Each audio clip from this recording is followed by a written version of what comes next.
Fubar ne serait-elle pas la énième série d'espionnage avec de la CIA, des gadgets partout? On en parle tout de suite.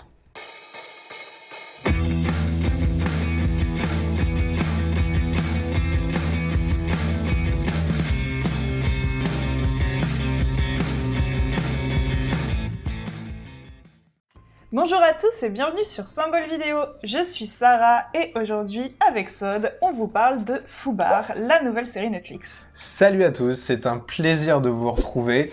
J'avais peur de commencer cette série. Alors forcément, on est appelé par Arnold... La tête d'affiche, voilà, Arnold Schwarzenegger. Mais finalement, comme je le disais en intro, la énième série d'espionnage, est-ce que c'est pas trop ? C'est vrai qu'on est beaucoup axé sur l'espionnage en ce moment, il y a beaucoup de séries d'espionnage qui sont sorties, on en a déjà vu plusieurs, on n'a pas forcément été emballés, vous pouvez aller voir nos précédentes vidéos sur le sujet. Donc c'est vrai qu'on avait un léger petit a priori, on s'est dit waouh, Netflix en a fait des tonnes, on nous met Arnold Schwarzenegger en pleine affiche là pour nous attirer, qu'est-ce que ça va donner ? Et la bande-annonce, elle est pas si folle que ça, elle présente bien les choses, mais elle est ça pas va. mal quand même, dans la bande-annonce on comprend bien où on est, ce qui va se passer, elle est bien faite. On va quand même vous livrer notre impression. Elle est bien cette série. C'est surprenant. 2 épisodes. Oui, c'est une présentation. Voilà, c'est une présentation de spoil, hein, pas de souci, vous restez avec nous si vous ne l'avez pas encore vu. Alors nous, on a bien aimé. Ouais. Surprenant en fait. J'avais peur, j'avais très peur parce que ça peut aller vite dans le cliché, les séries d'espionnage finalement. Il y a toujours plus ou moins du cliché, mais il faut que ce soit bien utilisé, bien amené et il faut pas en abuser. L'action reste simple finalement, mais c'est tout le reste, tout ce qu'il y a autour, l'enrobage qui fait que c'est une bonne série. Vraiment. Le casting est bon, il y a une petite touche d'humour qu'on apprécie souvent dans les séries d'espionnage pour alléger un petit peu l'ambiance lourde et tout ça. C'est une valeur sûre. Hein. L'humour, elle est... Moi, c'est bon, c'est validé, c'est mon humour, j'aime bien ce genre d'humour, ça passe crème. Ça fait un humour un peu die-hard à la Bruce Willis, vous voyez. On est dans de l'action, mais on a le petit côté léger, donc on balance une petite blague par-ci par-là, il y a des petits moments comiques. Principalement amené par Arnold et sa fille dans la série, Emma Brunner. Et comment il s'appelle ? Il s'appelle Luc Brunner, finalement. Des fois, c'est un peu trop. Parce qu'il se chamaille, vous verrez la bande-annonce. Si vous êtes intéressé par Fubar, vous savez à peu près de quoi on parle. On fait un petit résumé quand même de Fubar ? Oh vas-y, oui, si tu veux, je le fasse. Oui, je veux bien. Alors, on commence par un espion donc, qui est joué par Arnold Schwarzenegger, qui va prendre sa retraite et qui est appelé pour une dernière mission où on lui vend à mort, il faut absolument que ce soit lui qui aille, et attention, il tombe sur sa fille, qui est pas du tout censée être une espionne, et qui en fait est une espionne elle aussi. Et c'est comme ça que la série commence. Donc on a tout de suite une opposition entre 2 forts caractères. Ça va pas forcément bien se passer, hein, 2 espions surentraînés. Et c'est là où l'humour se joue beaucoup. Alors on a ces 2 personnages et on a aussi les 2 espions qui sont à côté qui ont un parti comique finalement. Oui. Tu vois de qui je parle ? Oui, Ro et Aldon. C'est ça. Et on a aussi Barry, le meilleur ami associé de Arnold Schwarzenegger. Le tonton. Le tonton Barry. Non, l'humour... Qui est pas mal aussi. Bien dosé. Des fois, c'est trop, mais ça va, ça n'arrive pas souvent. Ça m'a pas gêné. Il y a des gros moments comiques où on se dit, wow, ils sont allés quand même, mais ça va, ça se contrebalance bien avec les autres moments, les moments un peu effrayants. Exactement. On va dire qu'on a un bon équilibre entre tout ça. On part pas dans des clichés trop clichés, vous voyez. Parce qu'on a regardé d'autres séries où ils veulent en faire trop, et à chaque fois on se dit, mais non, mais là, c'est dosé. On n'est pas sur un truc lambda, on a quand même de l'action, il y a une série, il se passe des trucs de fou, mais ça reste dosé, relativement crédible. Tu me disais que tout ce qui était informatique et tout ça, d'habitude dans les séries ça te gêne, là ça va. Ouais, ça fait pas trop, alors des fois un peu trop, mais dans l'ensemble, non ça va, c'est plutôt pas mal côté informatique. Même le briefing, tu sais, on avait une série où ils font spécialement des vidéos briefing. Dans True Lies. Voilà, où un mec s'est embêté à faire un joli petit montage avec une vidéo montage de 15 minutes pour le briefing. Là, non, c'est juste une image d'un avion qui fait avec un trait, on voit à peu près... Enfin, voilà, je m'éparpille, mais en gros, ça fait vrai. La série le fait. Je terminerai sur l'humour juste pour dire que mon compteur d'humour le plus important, en fait, c'est est-ce que je me marre devant la série. C'est bête, hein, mais c'est quelque chose d'important. Il y a des moments où on se dit « Oh, c'est excellent, j'adore ».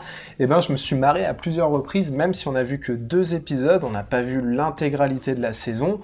On ne sait pas encore si c'est top. En tout cas, les 2 premiers épisodes sont prometteurs. Et on ne même s'est pas ennuyé, on a bien regardé. On était prêt à enchaîner le 3e, hein, surtout que t'étais pas trop motivé. Mais du coup, on aurait bien regardé le 3e dans la foulée. Donc, a priori, je dirais que c'est une série qui se regarde très facilement et qui nous prend vraiment dans l'histoire. On a envie de savoir la suite. On s'attache vite aux personnages. Ouais, tout à fait. Ils sont bien construits. Je trouve qu'ils s'équilibrent bien entre eux. Il y a une bonne dynamique. Il y a des petites intrigues secondaires où on se dit ouais bon mais c'est important. Oui, c'est important. Et puis ça rajoute une petite source de comique et de tension en plus dans l'action principale et c'est toujours intéressant. On est sur une série où finalement l'histoire est posée, on a vraiment l'intrigue entre la fille et le père, et tout ce qui est à côté c'est de l'enrobage, c'est pour donner ces petits trucs là. Je sais plus où je vais. Attends, excuse-moi, je me suis perdu. Mais problème de connexion. C'est ça. Mais en gros, ah oui, je voulais parler de ça. L'antagoniste, par exemple. L'antagonisme entre les 2 personnages principaux. Le méchant. Ah, le méchant, l'antagoniste. L'antagoniste, c'est ça. Oui. Le gros méchant, oui. Le méchant, c'est pareil. En fait, c'est un méchant parmi tant d'autres, mais c'est bien amené. C'est pareil. On a une construction assez classique où Boro, c'est vraiment le méchant qu'on va te présenter comme le gars qui a une enfance difficile, on l'a aidé, mais il est devenu quand même hyper méchant, il est bien badass, mais je trouve qu'il est quand même bien amené. Oui. On comprend son mécanisme, même quand il pète des câbles, c'est logique par rapport à... C'est un méchant bien dosé. Un méchant, mais un méchant bien dosé. En fait, c'est ça, c'est que finalement, on a pour montrer que quelqu'un est méchant, il y a plusieurs façons de faire. Généralement, on met dans une situation, on se dit « Ouais, il est sympa », et tout d'un coup, il va vraiment sortir comme étant un psychopathe. Cette scène est très bien faite. Voilà, il y a une fameuse scène où on le voit devenir un psychopathe, on se dit des fois « Bon, ça va, il reste gentillet ». Non, c'est un psychopathe. Mais... Non, cette série, en fait, elle est sympa, et même l'épisode 1 est bien dosé, parce qu'on a vraiment un épisode pilote, avec un début, une fin, et avec vraiment une mission, et après avec un... On pourrait s'arrêter là, si tu veux. Ça fait une histoire à part entière, où on a vraiment posé toutes les bases pour la suite, je dirais. Ouais, c'est ça, mais c'est une bonne présentation. C'est pour revenir au fait que ce qui est important dans Fubar, ça va pas être la mission, l'antagoniste, etc. Ça va être vraiment les personnages, le lien entre eux, et les histoires secondaires, finalement. Oui, je pense que l'histoire, elle est vraiment basée sur les 2 personnages principaux, le père et la fille, et le reste de la famille. Peut-être tonton Barry aussi un petit peu, mais... C'est ce que j'essayais de dire, mais je le disais très très mal, je pense. Je m'éparpillais un peu, je suis vraiment désolé. C'est une série d'espionnage, mais on est vraiment aussi sur une série famille. Ouais, c'est ça, comique.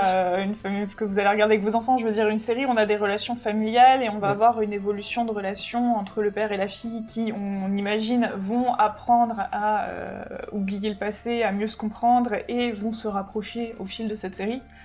C'est ça, l'intrigue est finalement secondaire. Intrigue espionnage ? Ouais, c'est ça. C'est finalement ce qui se passe et leur mission, elle est un peu secondaire. J'irai pas jusqu'à dire que c'est secondaire, mais je comprends ce que tu veux dire. J'ai peur qu'en fait ça s'efface petit à petit dans la saison. Après, on l'a pas encore vu. Là, du coup, dans les 2 premiers épisodes, on est vraiment dans espionnage. La plupart des scènes, c'est dans l'émission. Il y a que quelques scènes qui se passent à côté, mais on est vraiment la plupart du temps dans l'émission. C'est ça, j'imagine. Après, on verra bien. On essaiera de se faire une vidéo bilan de la saison quand on l'aura fini. Mais en attendant, est-ce que tu as autre chose à dire finalement ? Pour conclure, je dirais que c'est une bonne série. Là, en tout cas, en ayant vu les 2 premiers épisodes, moi, c'est une série que je peux vous conseiller d'essayer. On est sur une bonne histoire, des bons personnages, une bonne dynamique. J'ai un dernier truc à dire. Moi, ce qui me fait bizarre, mais en même temps, c'est plutôt bien, c'est de voir Arnold débarquer à 75 ans dans une série. C'est un peu la première fois, finalement. Il est habitué au film. Ouais. Ils aiment bien nous mettre des vieux acteurs dans des séries. Ils nous ont fait la même chose avec Harrison Ford dans Shrinking. Oui, tout à fait. Ils ont bien envie de nous... De toute façon, on est plus axé séries. En ce moment, il y a plus de séries que de films qui sortent. On est vraiment sur le côté toutes les plateformes et c'est plus de nous attirer par la série pour faire des renouvellements et tout ça. Et par un trop-plein. Plus que par les films et par un trop-plein de séries. Et du coup, forcément, la plupart des acteurs qui tournaient dans des films se retrouvent attirés dans les séries. Mais ça marche bien. Écoute, là, ça marche bien. Autant, pareil, j'avais bien aimé Harrison Ford dans Shrinking, je trouvais qu'il était très bien. Et c'est vrai qu'on a toujours le petit côté, c'est un acteur qui est habitué à faire des films, qu'est-ce que ça va donner dans une série où c'est pas du tout le même format. Le même format, voilà. Et comme Harrison Ford, là, je trouve que Arnold Schwarzenegger, ça passe très bien. En tout cas, sur ces 2 premiers épisodes, il passe très bien dans la série. Dans Shrinking, il joue un vieux bougon, Harrison Ford, mais par exemple, il joue dans 1923, et là, on ressent vraiment le plaisir à l'écran de Harrison Ford, le fait de jouer vraiment dans autre chose qu'un film, et c'est plutôt cool. Là, Arnold, il a l'air de prendre son pied, finalement, en tant qu'acteur, à tourner ça. Oui. Ouais, je suis assez content de cette série. C'est une très bonne surprise. Très très belle surprise. On va se dévorer la saison. Et oui, il nous reste 6 épisodes, du coup. Voilà. On va s'arrêter là. Si vous a donné envie de regarder, si vous avez déjà regardé, venez nous dire ce que vous en avez pensé, si ça vous a plu, tout ça, comme d'habitude. C'est ça. On vous dit à la prochaine. Bye. Bye bye.